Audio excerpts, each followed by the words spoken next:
Should school resource officers stay in Alexandria schools? That's been an ongoing debate, and that's we've been telling you about for months. And today, an advisory board is offering their formal recommendations to school leaders. Our Evan Koslov joining us live outside of the Alexandria School Board building. And Evan, there's a 28-page report that outlines what will be recommended today. What does the report say? Well, good morning to you. This is the report right here. It was put together by the School Law Enforcement Partnership. That's the advisory group. They had 17 recommendations, but the biggest one is here on page 8. They call for continued SRO funding, that's school resource officer funding.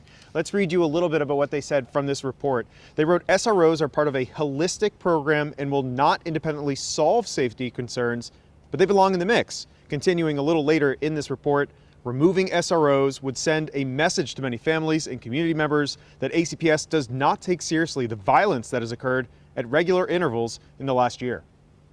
That's the headline the Alexandria City School Board is set to hear tonight. SRO funding should stay. But it's not the only recommendation. The advisory group also called for de-escalation techniques to be part of SRO's yearly professional development training. It recommended that they create a new committee to study why minority students are arrested at higher rates. And it called for prompt incident reporting for parents, writing, quote, be clear about potential delays or legal constraints on what can be revealed, but commit to being as forthright as possible.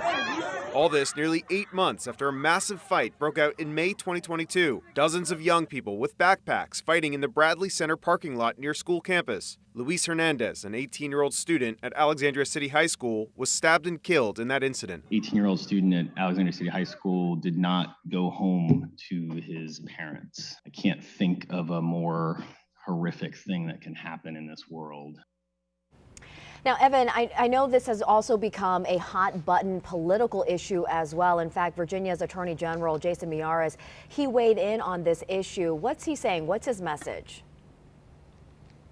Yeah, he argues that it's all about boosting safety in schools. In fact, in August, he wrote a letter to City Council urging them to keep their school resource officers. And then in November, he actually visited the City High School along with the mayor. And if the school board follows these recommendations, he'll be getting what he wants.